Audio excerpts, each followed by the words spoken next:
जो उनके बेतुके जवाब थे कि सरप्राइज था। एसएससी ऑफिस जब गए, जब अंदर मीटिंग हुई, मैं मीटिंग में था, कह रहे कि 55,000 लोग हुए, 55,000 लोगों के लिए हम दोबारा पेपर नहीं करवा सकते हैं। मैंने उनसे ये भी पूछा कि जब टेक्निकल एवेल्यूएशन करते हैं तो क्या सेंटर्स का असेसमेंट नहीं किया गया? तो इस पर उनका कहना था कि हर सेंटर पे जा जाके थोड़ी देखेंगे कि सेंटर है कि नहीं। सुबह चांटा पड़ा, उसके बाद कैसे भी बच गए। मैं सबसे पहले सुबह चांटा पड़ा, उसके बाद कैसे भी बच के चाटा पड़ा पुलिस से, मेरे को खुद को, आपको पड़ा मेरे को। उसके बाद हम गए एसएससी ऑफिस जब गए, जब अंदर मीटिंग हुई, मैं मीटिंग में था, जो उनके बेतुके जवाब थे कि सरप्राइज था, उन पे मैंने क्वेश्चन भी करा कि सर, उन्होंने पता है एक एग्जांपल दिया कि पेपर में पहले होता था ना कि ये क्वेश्चन आ गया, इसको मत पढ़ो। मैंने कहा कि सर ऑब्जेक्टिव पेपर है, तो पता है क्या कह रहे कि यार पेपर कैसा भी हो क्या फर्क पड़ता है। उनका कहना है कि 10% लोगों के साथ गलत हुआ है, हमें पता है, लेकिन 10% के लिए ना हम जिम्मेदारी नहीं ले सकते हैं। मैंने कहा कि 10% तो बहुत बड़ा नंबर है। कह रहे कि 55,000 लोग हुए, 55,000 लोगों के लिए हम दोबारा पेपर नहीं करवा सकते हैं। एक चीज़ ये बताइए, आपने उनसे ये नहीं पूछा कि एडिक्विटी पहले ब्लैक लिस्ट हो चुकी है, उसको फिर से टेंडर क्यों दिया गया? हमने उनसे ये बात कही, और मैंने जब ये बात कही ना तो उनका कहना था कि उन्होंने टेक्निकल जो एवेल्यूएशन है वो पूरा किया। मैंने उनसे ये भी पूछा कि जब टेक्निकल एवेल्यूएशन करते हैं तो क्या सेंटर्स का असेसमेंट नहीं किया गया? तो इस पर उनका कहना था कि हर सेंटर पे जा जाके थोड़ी देखेंगे कि सेंटर है कि नहीं।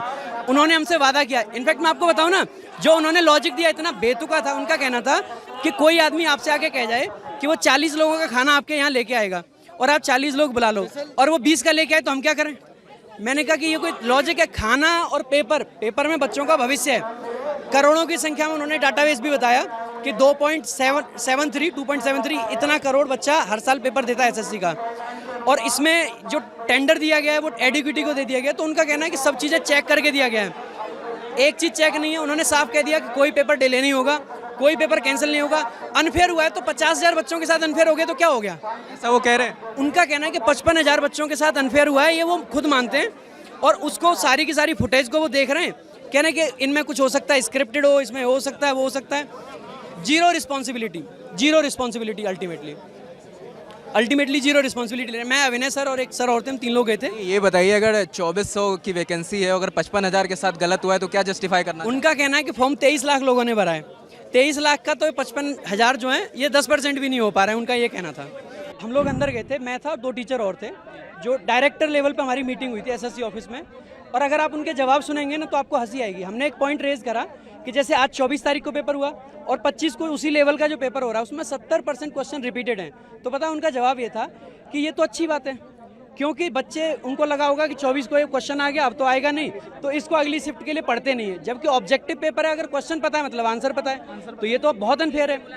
हाँ, आज की मुलाकात में, आज एक्चुअली में सुबह हम आए तो हमें मारा गया, मेरे खुद ही थप्पड़ पड़ा था, बहुत भयंकर थप्पड़ पड़ा, बट कैसे भी बच के निकले हम लोग पुलिस की बस से और सब चीज़ों से। एसएससी ऑफिस पहुंचे, वहाँ पे बहुत सारे बच्चे थे। बच्चों के प्रेशर में आके उन्होंने 3 लोगों को हमें डायरेक्टर सर से मिलवाया। चेयरमैन सर थे, उसके बाद भी कोई मीटिंग नहीं, कोई रिस्पॉन्सिबिलिटी नहीं।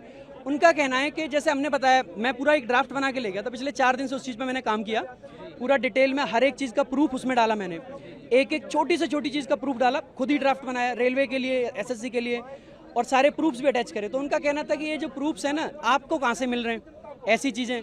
इसके अलावा जैसे एक बहुत बड़ा इशू आया कि बच्चों को ना जो करेक्ट आंसर है वो बोल्ड हो रखा है, तो हमने ये बात कही, तो पता उनसे हमसे क्या कह रहे थे कि उस चीज़ का प्रूफ लाओ। मैंने कहा हम मोबाइल तो लेके तो नहीं जाते पेपर देने। तो इस तरीके की बातें वहाँ से सामने से मिल रही है।